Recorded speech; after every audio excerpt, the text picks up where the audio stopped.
Welcome to Tax Adhyayan. In today's video, we shall explain you how to change the password in the new income tax portal. In order to change the password, a registered user will have to log into the e-filing portal. Enter the user ID, that is your PAN number. Now enter the password and then click on Continue. On the top right corner of your dashboard, click on Change Password.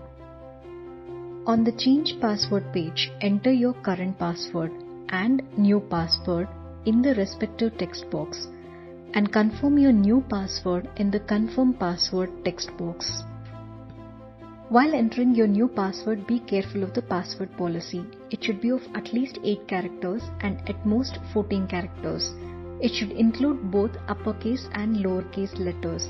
It should contain a number and a special character. Click on Submit.